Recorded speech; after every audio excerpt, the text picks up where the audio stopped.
10 minutes to be late. If you're past 10 minutes, then it closes it out. Oh, we're live. Well, yeah, I just went live just to kind of get her going. Here we go. We got Hannah in the house. What's up? Ask me anything. What you guys got? Even about rainbows like last week. Oh, yeah, that's right. No rainbows. And I know, I think Gabby's busy right now, so I think it's going to be the three of us. Oh, okay. Cool. Actually, Dad's going to hop on. Oh, Okay. cool. Awesome. Oh, I might as well log off then because I won't have a chance to say anything. Oh! Ouch!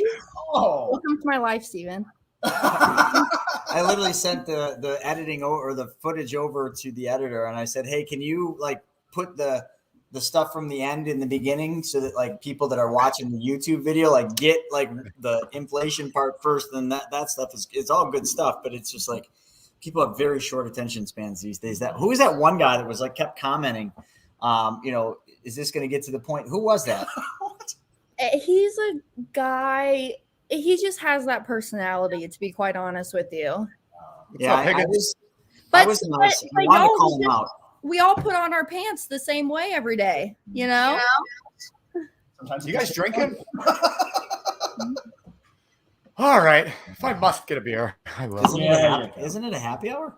I was going to say, we have a beer. We have a backup beer. Correct me if I'm wrong, but I thought that was part of the show. Like I like kind of a costume. I thought you had to have a beer. I know, right? Or a cocktail. Yeah. I didn't bring bourbon in because that usually doesn't go well. That would not end well. No. I was going to say, last week I was telling Chris, it's like, is Gabby going to get on and have to use her mom voice again? The only thing that's hard on this is we never know how many people we have. So once Steven's back, I'll kind of get us rocking. Brent's joining us though? Yeah, you should Awesome. be hopping on. Once Steven gets back, we'll get rolling, everybody. I see. Do I need that Steven question? I see your comments. Yo. That question that Steven texted us about making a policy and a trust? Can Okay. I think it's really relevant and I kind of like it. Oh, yeah, duh. You know what? I always screw this up. I forgot the StreamYard. We can go on this one, which makes more sense because the camera's there instead of staring at that screen. They don't look like this. Sometimes, like, I wonder why I have a kink in my neck, and it is on the side. So I'm always staring at the stupid screen. All right, let's get this rolling. What do you think, Andrew? Don't tread on Florida. I love Yeah, that. damn man. right. That is great. Huh? Here we go. Oh my gosh, that's so I awesome. really want one of those. Here's Brent. All right, everybody, we're about to get rolling with the happy hour. Ask me anything. We'll be right back at you.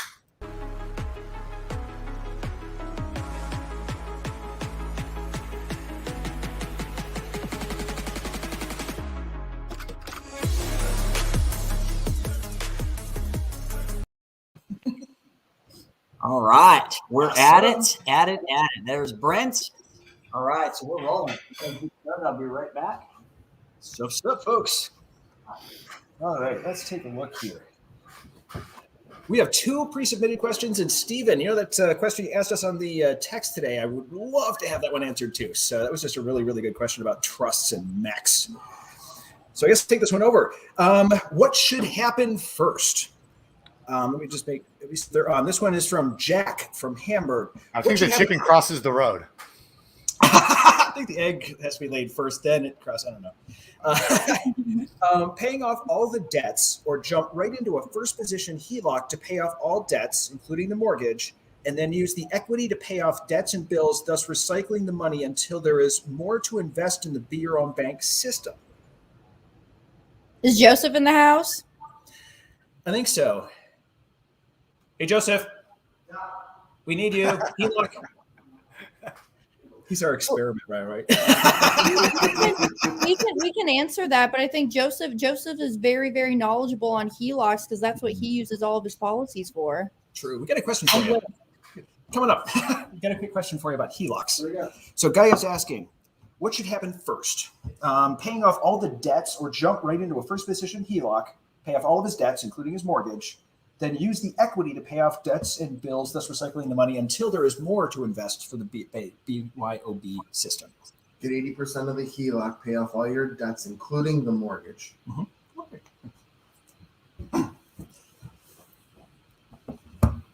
So it doesn't turn into a big, huge thing of telephone. Oh, okay. So when you get bring in cash too. I got it. Absolutely. Cash is king. So with Yeah, the HELOC, the way that I utilize it is I take all 80%, pay off all my debts, pay off the mortgage, put it all into one little bucket, and then there's extra. Well, with that extra, then we can take it and we can invest it, put it into a policy, take the interest, invest it, put it back into the HELOC, and use it all as a nucleus. Should we draw that? Please. Yes. Please. Let's draw that. That was a bit. Yeah. Right. Get back to my son. What's up, buddy? All right. Oh, I'm not a good drawer. Oh, can we have a diagram for this? We have a diagram for everything. I haven't. Not the specific one. It's just a regular HELOC. You're just going to take 80% and then pay the bills and pay the next. And while they're doing that, just so everybody that on is watching, we have 3 shows every Wednesday. The What the F Happened podcast live stream is at 9:30 a.m. Eastern every Wednesday, and that's where we just let loose and tell you what's going on in the markets and politics and cuss and scream and rant and fight people. And then 1 p.m. is our wealth webinar, which is more serious. So those are topics like saving money on taxes and investing, things like that. This happy hour, Ask Me Anything that we do is a lot of fun. So you might notice we joke around, we're sarcastic, we make fun of each other, things like that. So if you like that kind of thing, this is the show for you. If you don't, you might want to check out the 1 o'clock where it's a little more serious. But that's my disclaimer for the day. So, Snaggy, did your cockroach on the wall move? I will say there's an elf that's now flying around my house every night too. So crazy things going on around here. So my niece came to me the other day and said she wanted this instead of Elf on the Shelf, which was Darth Vader sitting on potato. So it was Vader on the tater. She thought it was really funny for the evening, but Sure. She's 8. Everything is funny for her. I was driving home last night, and she's like, "Uncle Andrew, look, I snuck you a Snickers bar from her Halloween candy." It was fun. That Halloween candy lasts all year, huh? It really does, especially with only one. And Oh yeah. What's the next question while they're drawing that? Why don't we do that? All right, cool. Next question. This one's a little easier. My deceased father owns land leased for natural gas. My living mom has joint land with my dad. My brother is the executor of the family trust. Mom wants me to have both properties solely in this is Catherine Kennel, in Catherine's name. So she wants them to be solely in Catherine's name, the daughter's name. Do you know which type of lawyer to contact? Estate or real estate? Is there one you can recommend? I'm going to say estate. What do you folks think? So they're trying to transfer the title property name to a different name? Yes. Yeah, It is leased for natural gas. So there's an extra level onto it. There's a lease for natural gas on it. I don't know. She didn't say if it was like an easement or some other thing, but yep. That's pretty easy. I mean, any real estate attorney can do that. Yeah. Yeah. Brad Carlson and his team should be able to do that. Yeah, that's what I'm thinking too. It's just any sort of an estate attorney should be able to handle it. It's not super complicated. Just a quick claim deed, right, to a new name? Yeah, I think so. Just to get it done quickly. And then the only thing would be trying to figure out how to change that lease for the natural gas. That shouldn't be pretty straightforward. It's not like this is a weird situation. So that's kind of my 2 cents on it. I don't know. But if I were to say, if somebody were to ask me, I'd say send them to an estate lawyer, and the estate lawyer can figure it out. That is my 2 cents. Anyone else have anything to add? Yeah, no, I agree with you, Andrew. Just send them to the estate lawyer. That's anyway, that's a question I don't know the answer to. Yeah. So ask me anything, but not that. Ask us anything we know. Yeah, there you are. So, right. Are you guys ready? Yeah. Oh, cool. All right, we'll let them get to their thing. I'll stand over here. Okay, so this question, just to recap, this question was asking about using HELOC with a policy for investing and paying off debt and stuff, right? So he wanted to ask whether or not, let me just recap this here. What should happen first? Paying off all of the debts or jump right into a first position HELOC, pay off the remainder of his mortgage and all of these other debts, then use the remaining equity to pay off debts and bills, thus recycling the money until there is more to invest in the BYOB system. All right. You want to bring that in a little bit? Yep. want to explain? You Well, you talk it through. So, all right, yeah. What Joseph said is the first thing you got to understand is you're talking about a house that has equity, so you're going to get a HELOC on it for 80%. And then the mortgage, if you just break down that 80%, we've got 50% to the mortgage, 30% to the debts, 20% would go to the policy. So this would be $20,000 to go to the policy, 30% could go to the debts, whatever they are, and then 50% could go to the mortgage. would pay off the mortgage. Would pay off the mortgage. So now you have all of your debt, your mortgage, and your investment all in one little pot called your HELOC. So now anytime the money comes into the house, it goes to pay the HELOC down. When you pay off more and more and more, well, that's what goes back into the policy, and that's how you recycle. Okay. It's very similar to what I do with the cash value line of credit, because everything that I do comes from the line of credit and goes back to the line of credit and then the policy, really nothing changes. We always teach taking loans from the policy, but in this case, we're not. We're just using this to fund the policy, and then all the money that's recaptured from your debts all flows back to the HELOC instead of flowing back to the policy. But then you're still going to have that extra money that you could continually keep funding the policy with. Absolutely. Just a different way of doing it. So, guys, on this example, so how much dollars actually had gone into the policy? 20,000? 20,000. So say the house is worth 120,000, you can get $80,000 in equity. So he'll get $100,000 HELOC. He owes $50,000 on the mortgage, $30,000 in credit card debt. So after he pays off all of his debt with that $100,000, he still has 20% left, which goes right into the policy. So now he can get a $20,000 annual policy. So now when his paycheck comes in on Friday, that goes right into the HELOC and pays down that bill every Friday. So now when he pays the HELOC, there goes back into the debt again. So now he just keeps on paying his electric bill, his gas bill, and he uses his HELOC as the nucleus. And then more money will come again, There's the 20%. It's a year later, and we can fund our policy with another $20,000. Yeah, that's a nice long-term strategy because it keeps the policy funded each and every year because you're just basically taking back all the money and using the HELOC is kind of the baseline instead of using the policy as the baseline. But it kind of at the end of the day solves the same problem. Instead of just taking the HELOC, dumping all the money in the policy and moving it out, the only issue with the way he's doing this is it just constantly keeps the flow going through the HELOC. And you're always moving the money. Yeah, I mean, makes sense. So yeah, the HELOC, I guess, wins. Any comments on that, Brent?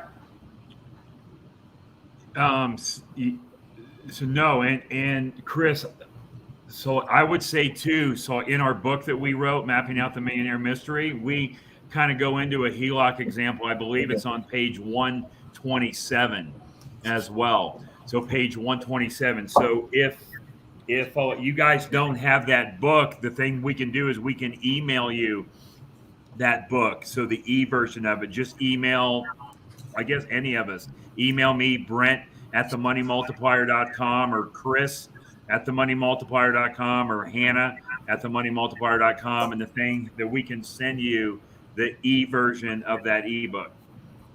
Yeah. The example we do in the book on page 125 is slightly different than this, but they're basically both the same concepts. This one just runs everything through the HELOC and then in and out of the HELOC, and then out of the HELOC pays the premium deposits. In ours, we just did it a little bit different. That's all. Yep. However, it's all the same concept. It's just twisted up a little bit different, and that's why that this concept is so cool, why we call it the infinite banking concept, because there's so many different ways that we can structure these policies. And there's so many things that we can use them for, as Joseph said, to recycle and recapture all of those dollars. Yeah, it's a great system. Actually, talking about that, so Stephen, I know you texted us with this morning, and I really love this question. I wanted to bring it up because it's kind of just interesting, right?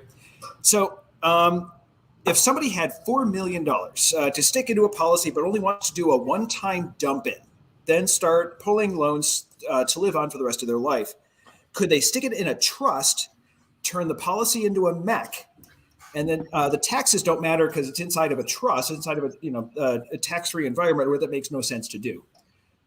So I would love to hear what you guys. I have my opinions on it because yeah. So like I think it's the foundation. anyway, I was going to answer before Andrew, just went through the whole entire question. So the answer would normally be no, you can't put in one single pay premium, because it'll create that MEC and that taxable event.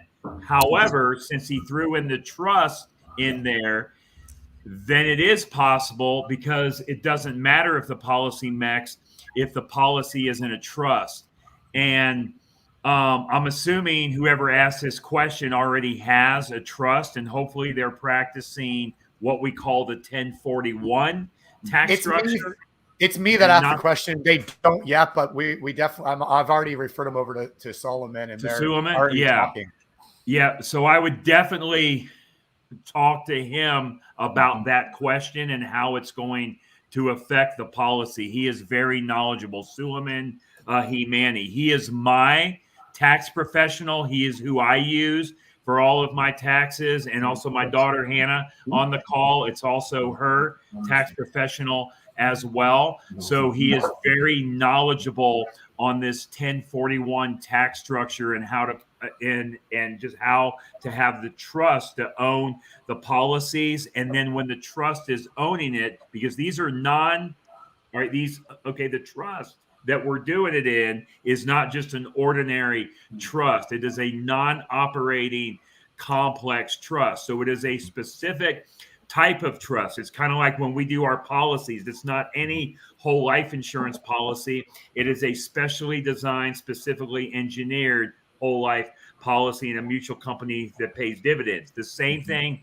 with the trust. So the thing I would say is this isn't going to work for all kinds of trust, and I would go to the expert, which is going to be Suleiman, and he'll be able to structure how it's going to work to keep that policy. Well, of course, it's not going to just be kept from becoming a MEC, but it's not going to matter if it's a MEC because it's inside of this trust. It's interesting. I talked to him, Suleiman, once about the specific thing, just kind of, and that was one of the comments he made was, it's in a trust. We don't worry about MECing it. It's not a problem. Yeah.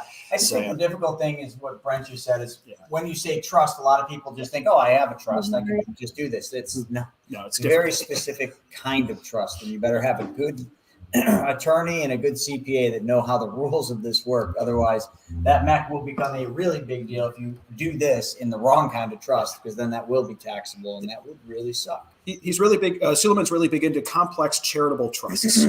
Yeah, the charitable part's the important part. Yeah. So, but what about like nonprofits, churches? Yeah, like foundations would work too. Yep. Because they don't have. Well, Hannah, that would be the charitable foundation. So really, what you want to have is a business trust, a family trust, and also a charitable foundation. And some people also have a charitable trust as well. So all those structures work together. Yeah. It is truly fascinating. I picked his brain one day, just trying to get all the information I could on it. And it is absolutely fascinating how it works. It's really complicated, but it can save you a lot of money. Like Andrew, we were talking one time about you were helping some folks who had the churches. Is that exactly how they're doing it too? So yes, that's exactly what it was. The church is a nonprofit. So a nonprofit is just a corporation with a specific designation from the IRS. So that's really all. Yep. So the 501c3 is added on top of the corporate structure. So what we did is we took a look at, so Suleiman and I took a look at it going, we can actually buy policies on as many, the church would own it. We have as many pastors or whoever it happens to be inside the church who would be the insured bodies. And I think we got it up to 1.5 or 2 million within that, but it was all bought under a church. So we could just do a one-time lump sum dump in. And it was, it was never a problem because it's a nonprofit, so if it was a MEC, it wasn't an issue. Yeah. Good. Yeah. And Jonah asked me that today too. Who did? Jonah was asking me that today. Oh yeah. Yeah, it was a fun structure, I'll tell you. It was great not having to worry about MEC limits.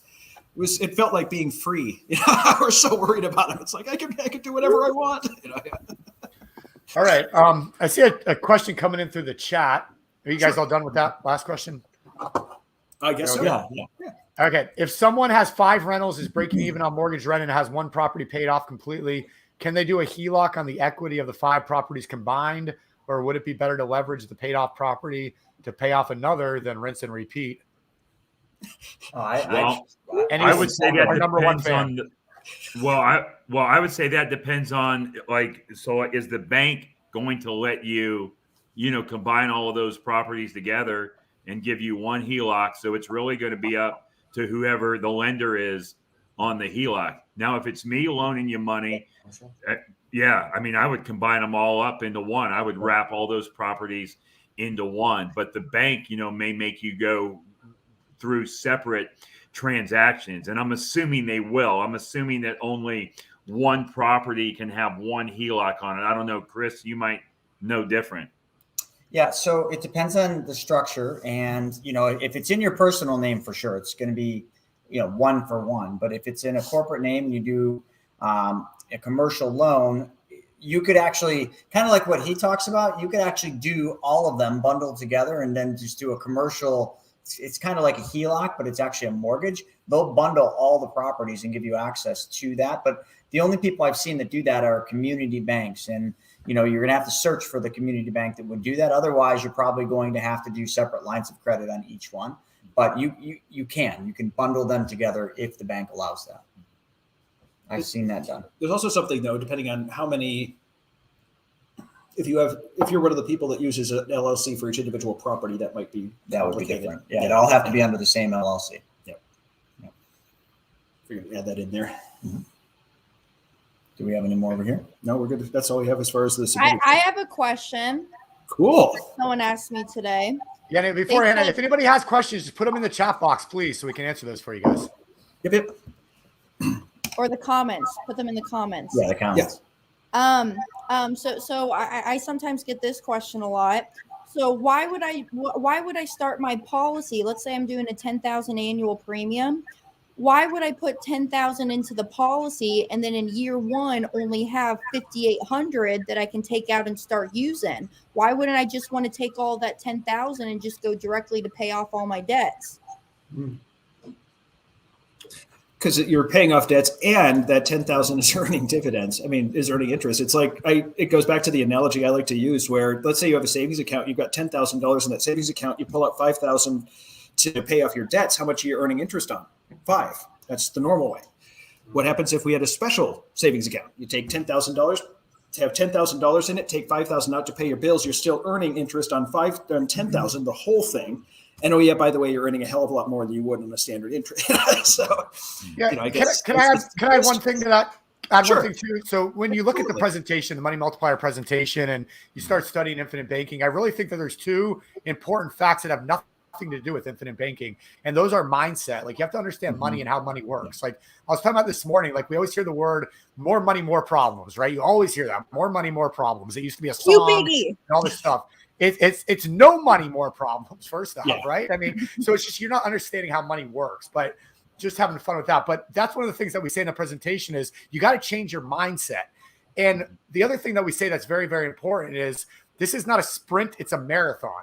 So if you understand, you can't just look at this year. Yeah, I could take that 10,000, I could pay off my debts and it's gone, but so is that $10,000. By putting in the policy first, if you look over 5 to 10 years, you're going to be in a much, much, much better financial position than you are today in 10 years if you first run it through the policy and then start paying the debt off than if you just get rid of all your money. So it's a combination of those 2 little things that are in the presentation that have nothing to do with infinite banking that I think make all the difference. And if you're thinking that way, you need to go back to the mindset change, re-watch the presentation, read a couple books on infinite banking and change your mindset, open it up to, hey, I don't know everything. And maybe these guys that have 21 policies, private airplanes, properties on private islands all across the country, like Mr. Kessler does. You know what I mean? Maybe they know a thing or 2 about what we're talking about when it comes to money.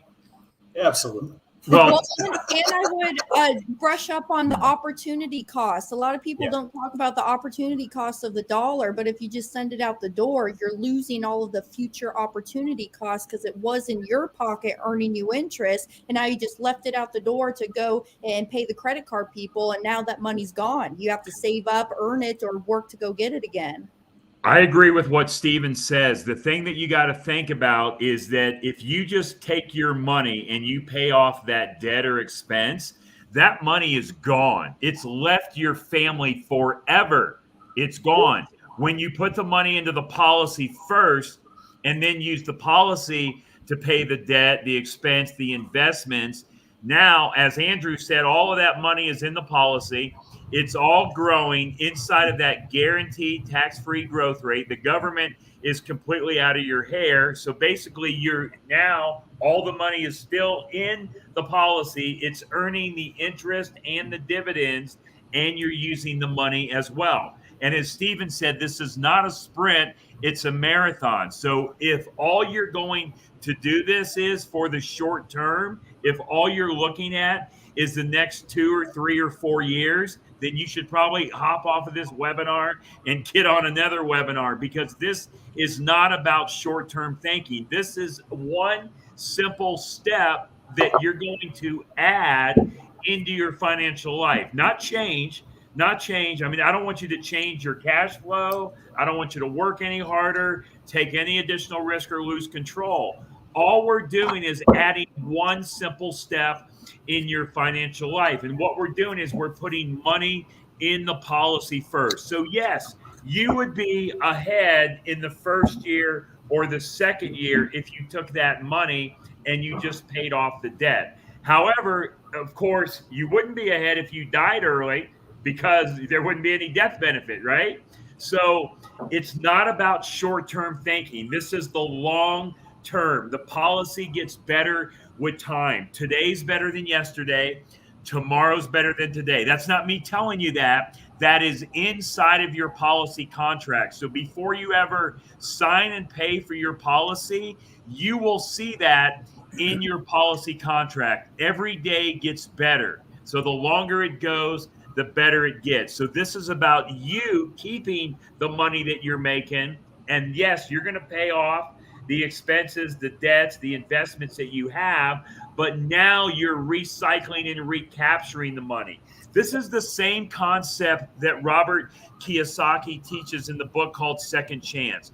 This is what Tony Robbins talks about in chapter 5.4 called the book called Money Master the Game. Guys, so look, okay, all this is a tool. This is a tool. The policy is a tool. It's a tool that the wealthy use. So we're going to add that tool to our tool belt, and we're going to build, keep, and create wealth the same way that the wealthy have been doing for over 200 years, simply by adding this one step in your financial life. And think about it this way, especially with our policies, when you get to usually about year 4 to 6, you start getting more than $1 out for every dollar in. I mean, going back to the savings account, it's like, oh yeah, well, I got $10,000 in my savings account. I put $1 into it. I get $1.10 increase in balance. Well, that's different. So like what Stephen was saying, this is a marathon, not a race. Yep. You might not have as much cash value in the first couple of years, but once it starts to get going, that machine gets incredibly powerful. And Chris, someday we can go back to your vending machine example. I love that example. But here, so let's talk about this. Our Facebook user, he chimed in, or he or she chimed in earlier. They said, how much additional money can I put into my policy? It's just asked kind of weird. I asked how much additional money I can put in my policy, and this was the answer. Can you help me understand this? So it doesn't say an answer, but right. I mean, how much extra you can put into your policy is just all depending on where your modified endowment contract line is in the policy, or what we call the MEC line. Well, let me explain it. I mean, it's simple. If somebody, if people are buying life insurance, you call your broke ass brother-in-law and you call your insurance agent and you say, hey, I want a life insurance policy. How much would a $250,000 life insurance policy cost? So what we get is people with that broken mindset. Sometimes we get them on the phone and they say, hey, what would one of those 250,000 IBC policies cost? To us, that means you are wondering how much a $250,000 deposit would get you. Because that's how we're looking at it. Like, you're thinking death benefit. When you tell us that, we're thinking deposit. So how we build these is backwards. If someone says, I want to put 10,000 into the plan, what we do is we go back to the insurance company and we say, all right, to put 10 grand in, what is the minimum death benefit that we can put on to satisfy the MEC 7 pay rule? And they're going to come back and let's just say for 10 grand, they say the minimum you need is 500,000. Okay. Then what we're going to do is, because we understand how these are built, we're then going to actually supplement some of this 500 with term insurance.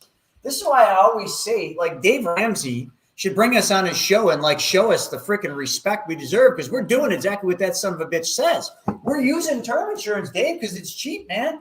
We need the term insurance to support the MEC 7 pay rule that the IRS gave us. So maybe the 500 is, 300,000 of term and then 200,000 of base. So that's how we design it. Now, once we do that and we build the plan, the 10,000 that you said you wanted to put in, that becomes your ceiling. So you really can't put much more than what we approve you. Maybe you can squeak, I don't know, 10,500 in, and maybe 10,600. I mean, now I'm pushing it, because when we design it, we're literally going to design it right to what the IRS told us. This is the limit. This is the 7 pay limit. And if 10 is what you want, we're going to build it at that top end of the ceiling so that it's efficient for you, because our number one goal is your cash value.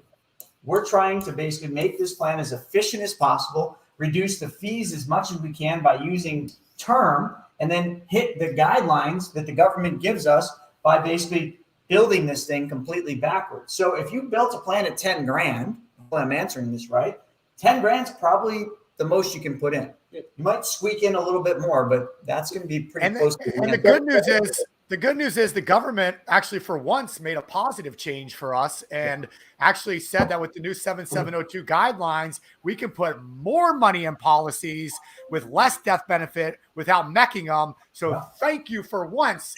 They're benefiting the wealthy. Oh wait, they always benefit the wealthy. I see in the chat the Facebook user and the what you got from America, and I know exactly what they're trying to do. So what it is that MEC limit changes.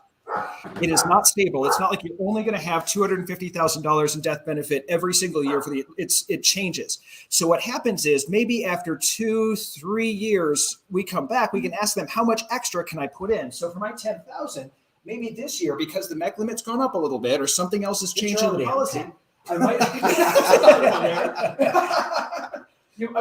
I might be able to realistically, probably 10.5 into it. It's never going to be very, very much. So it's always maybe, I think the most I ever got was about 1,000.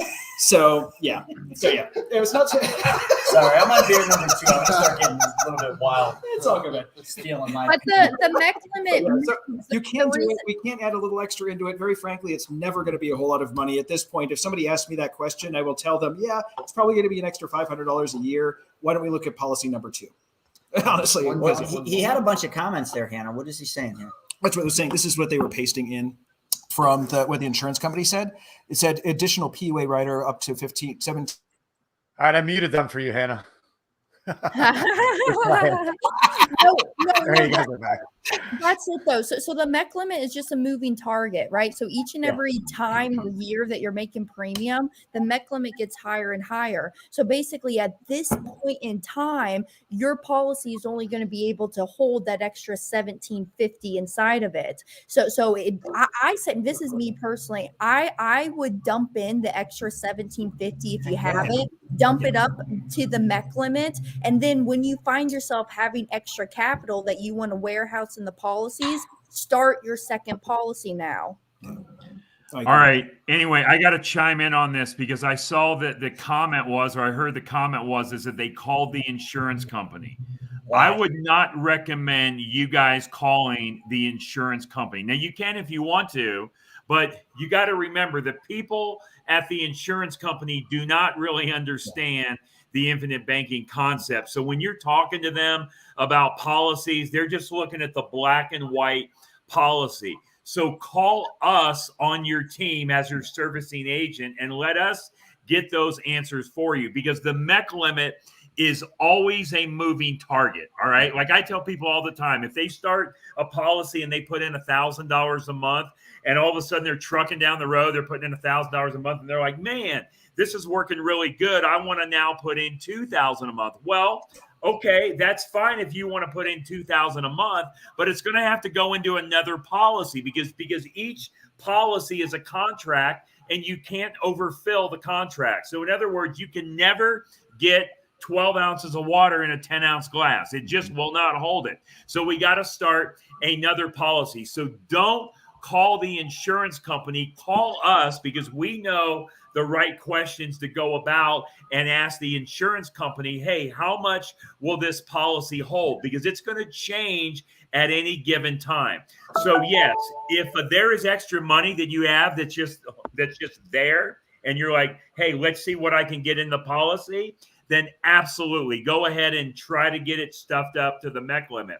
Yeah. But you're going to be better off in the long run if you take that money and you start an additional policy, because how many of these businesses, right? So today, if you joined us for the 1 p.m. webinar, or if not, go back and watch the recording from today. How many of these businesses do you want growing and compounding at that guaranteed tax-free growth rate in the third, fourth year and beyond? So that's what you got to think about. You got to think about long-term and trying to get as much money into these policies as possible. And if you want to know more on the MEC limit, go to the book, Becoming Your Own Banker, read page 38, and Nelson talks about that. And also, if you want to know more about what Nelson Nash says about starting more policies, then go to page 48 in the book, Becoming Your Own Banker. And because he's always saying, let's capitalize. That's what you want to do.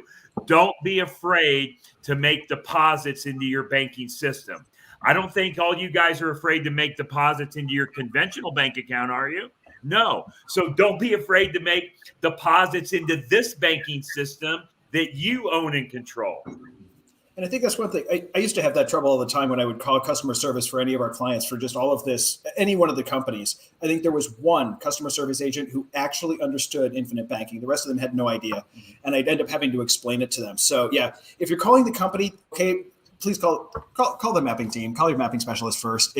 We know how to navigate the system. Yeah. And we can save you a lot of time.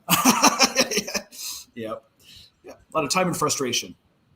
Yeah. Hey, anyway, guys, I did see another question that popped up somewhere in there, and it said, hey, if I'm starting a new policy, is it better to pay it monthly or annually?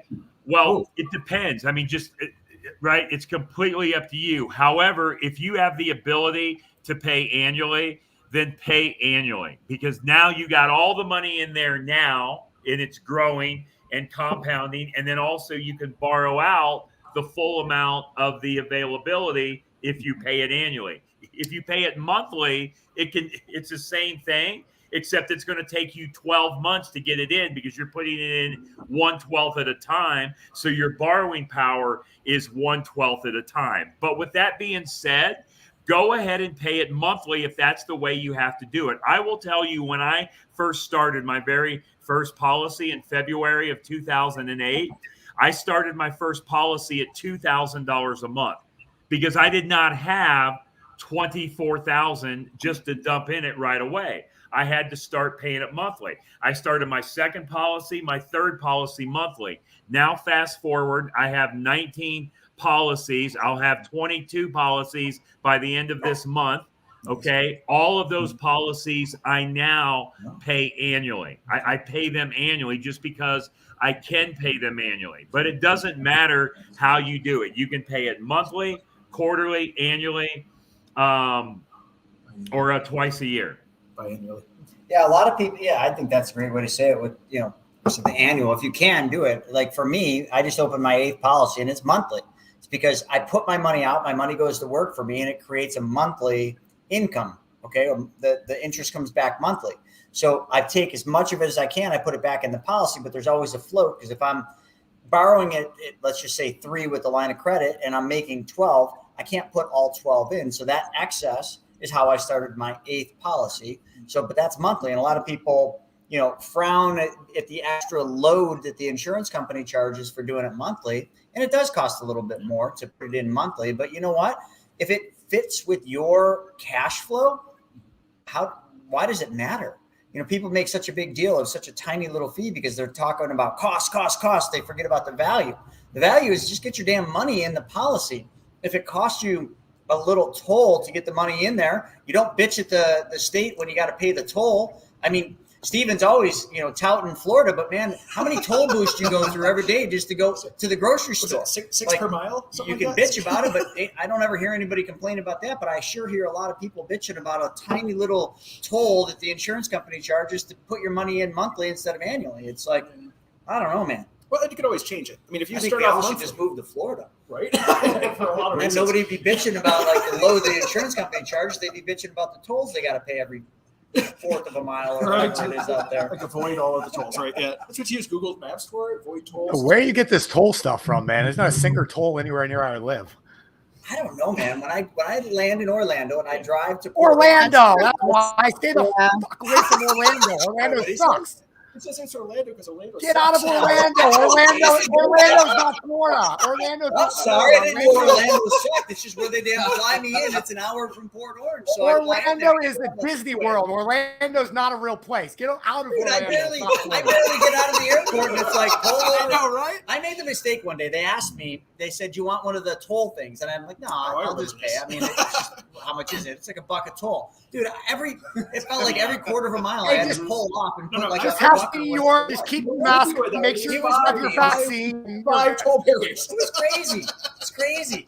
I'm like, dude, this whole thing is out of control. It really is. And I got to hear about it all 5 You guys days. Man, I understood why you guys didn't have state income tax. They just screw you on a different kind of tax.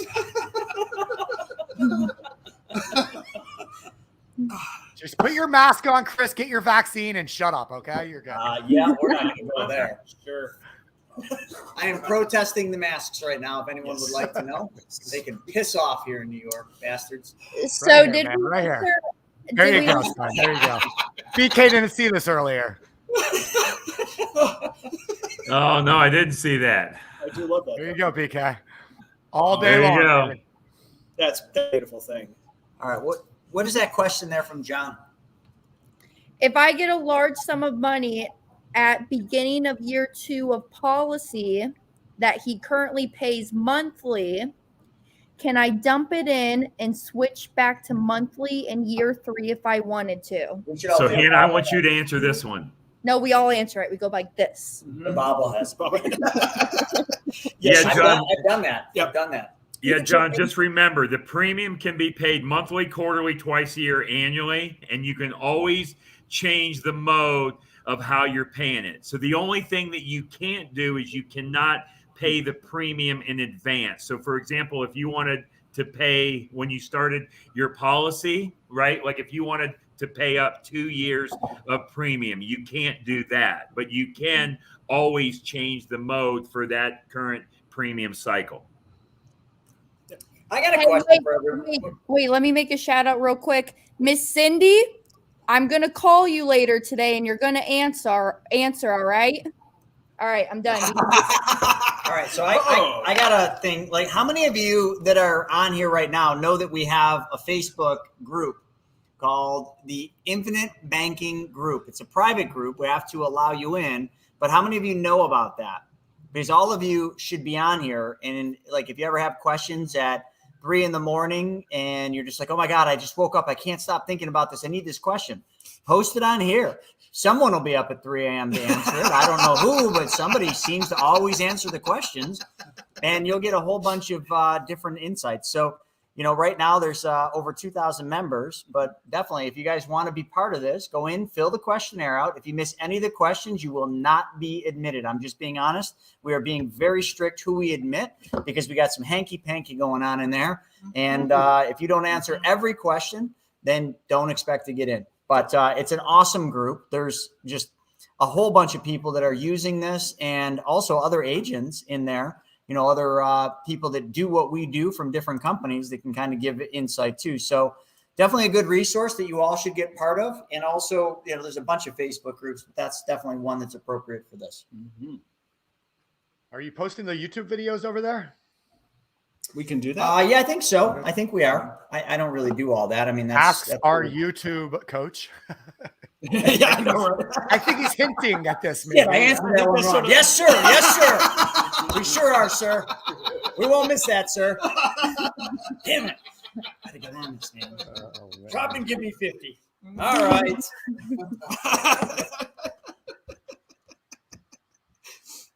How many people know that we actually design these policies for you? Oh, that's the question. Does anyone know that we actually do that? Mm-hmm. No? That's what I thought. Yeah. Mm-mm. Yeah, no one knows. It's a secret. Who do you buy this from? Yeah, I bet you a bunch of you are thinking, well, this sounds great. Who should I call to set one of these up? Should I call those guys that we see on Facebook, or who should we call? Call Ghostbusters, man.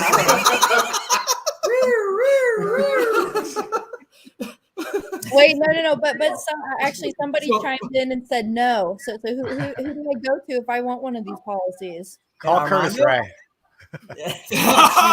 Don't you dare. Ouch. Don't you dare. That would be the biggest mistake you made in a long time right there. Man. You call us. You call us. You get a hold of us. And it's not hard to do. You just go to themoneymultiplier.com, go to chrisnaugle.com, watch the 90-minute video. That's the prerequisite. And then book a call with us. Our phone number is 867-5309. That's for Jenny. Yeah, see, Drew was wondering where those magical policies come from. Yeah, I don't know. Somebody's designing those things. All right. So anyway, Stephen, I think what you should do is give them your information. Mm-hmm. And if somebody on the call has not started one of these policies yet, then I would have them reach out to you, Stephen, and just get that going and to see how it would work for them. No. Yeah, we could send them the resources and hop on a call. You can email me, snagy, Nagy, snagy at chrisnaugle.com, or just text me 561-313-6213, and we'll set something up. Very easy. I'll get you the resources, get you the video. We'll set up a call and answer your questions, find out your situation, determine your goals, what policy would work for you, what funding amounts, and go from there. Miss Hannah will help develop it, and Mr. Kessler will help manage it, and Chris will help strategize. So we work as a team. Awesome. We're trying to put that in right now. Andrew seems to be having a hard time with his left hand. Snaky snacks. Well, I like that. We'll make a little side business. Snaky snacks. We still got to put our chicken out. We got this idea for the F off chicken. Yes. It's just a rubber chicken that you get, and you squeeze its belly, and it says "fuck off." Fuck off. It would just be a great Christmas present, but we couldn't find a manufacturer to actually put the chicken out. We contacted China, and they said Wuhan closed, so they couldn't make our chicken for us. So the small thing happened. It's just they weren't really. Yeah, I was gonna have to swim out to the boat to get it. Oh wow! Steve, can you see your dog? Hello. Oh, Bosky, we love you, Bosky. That's Piper. I'm just happy. Piper's playing in the snow in Idaho. Is that house on a runway too? No runway. What the hell are you doing in Idaho with snow? We're trying to get. Well, you're in Buffalo with snow, aren't you? Yeah, I was in Phoenix for a week, and I was loving the 87. I wanted to get away. Any IBC events coming up? Hannah? I got a phone call with Sherry on Friday. So no dates are locked in yet, but in May of next year, we're going to be hosting a mastermind down here in Florida. So that's the live event that we'll do. But I also heard that I think we're doing another one in January, right? Are y'all hosting a boot camp virtual one in January? Steven, you want to talk about the 3-day? Yeah, absolutely. We do have a 3-day, our foundational flagship training event. It's starting, we're starting it back up for the new year at the end of January. And actually right now, if you hop on there this week, we're still running the cyber Monday week-long sale for Black Friday. So you get $100 off and a free shirt, hat. You can take your pick. So I'll put the link in there. It's moneyschooltraining.com/registration. And the discount code will be right on there. I think it's Black Friday.